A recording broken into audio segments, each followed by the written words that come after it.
ఒకప్పుడు ఆ వాయిద్యం మోగకపోతే రాజులకు నిద్ర పట్టేది కాదట.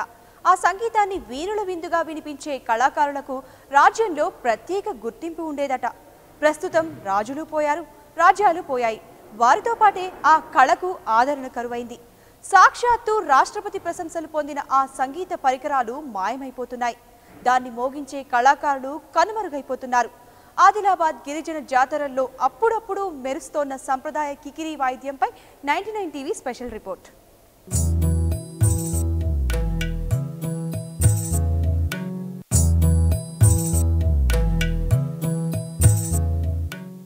ఆదిలాబాద్ జిల్లాలో ఉండే గిరిజన తెగల్లో మెస్రం, తోటి తెగలది ప్రత్యేక స్థానం.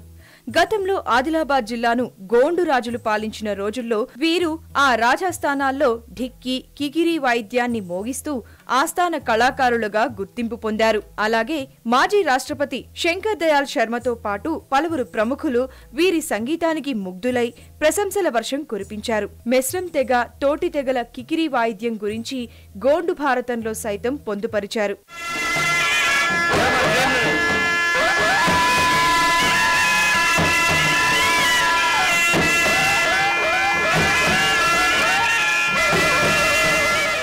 తోటి తెగకు చెందిన ఈ కళాకారులు వాయించే కికిరి వాయిద్యం ఫిడేలును పోలి ఉంటుంది.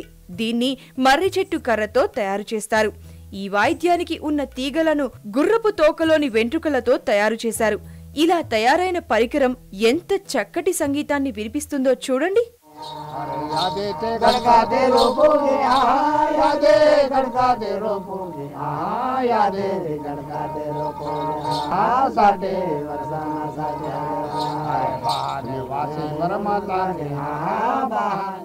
ఇంత వినసొంపుగా ఉన్న ఈ సంగీతానికి ఆదరణ కరువైంది. రోజు రోజుకి అంతరించిపోతోన్న ఈ కళను బతికించుకునేందుకు ప్రభుత్వం ఎలాంటి ప్రయత్నం చేయకపోగా కళాకారులకు అందించే పింఛన్లు సైతం మంజూరు చేయకపోవడంతో పొట్టకూటి కోసం భిక్షగాళ్లుగా మారారు. భిక్షాటన చేస్తూ సంచార జీవులుగా కాలం వెళ్లదీస్తున్నారు.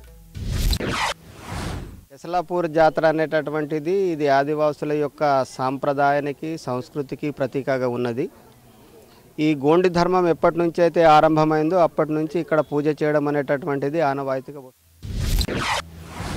ఆదిలాబాద్ లో జరిగే జాతరల ఉత్సవాలలో ఢిక్కీ, కికిరి వాయిద్యాలు భక్తులను ఆకర్షిస్తున్నాయి. పుష్యమాసంలో ఉట్నూరు ఏజెన్సీలోని గిరిజన దేవాలయాల్లో కికిరి వాయిద్య చప్పుళ్లే వినిపిస్తాయి. ఇటీవల జరిగిన కేస్లాపూర్ నాగోబా దేవాలయం ఉత్సవాలతో పాటు ప్రస్తుతం ఉట్నూరు మండలం శాంపూర్లో నిర్వహిస్తోన్న భుడుందేవ్ జాతర ఉత్సవాల్లో ఈ కికిరి వాయిద్యమే ప్రత్యేక ఆకర్షణ.